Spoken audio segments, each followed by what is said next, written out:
Inutos po ng ERC, yan po ang Energy Regulatory Commission, ang suspension ng kung kayo ay kung kayo ay nasa lugar na deklarado po ang state of calamity, ang sinasabi po dahil inutos ito ng ating Pangulo, inutos na rin ng Energy Regulatory Commission, hindi kayo pwedeng putulan ng kuryente kapag hindi po kayo makapagbayad ng inyong bill, no? Pero dun po lang sa mga mababa ang konsumo.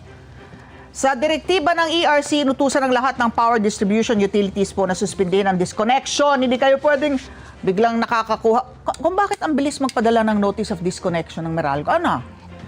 Sa mga residential at non-residential consumers na may buwan ng konsumong hindi lalagpas sa 200 kilowatt hours. Ito ay sakaling bigo silang makabayad sa kanilang electric bill para sa buwan ng Oktubre hanggang Disyembre 2024. At pinayagan rin po ng ERC ang staggered, parang hulugan, yung unti-unti lang ang pagbayad po ng inyong electric bill sa loob po ng 6 na buwan at maaaring mag-alok ang power distributors ng alternative payment terms para naman sa mga kumukonsumo ng higit sa 200 kilowatt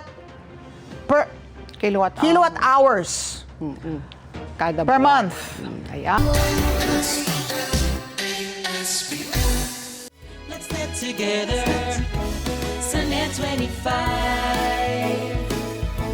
Sunday 25.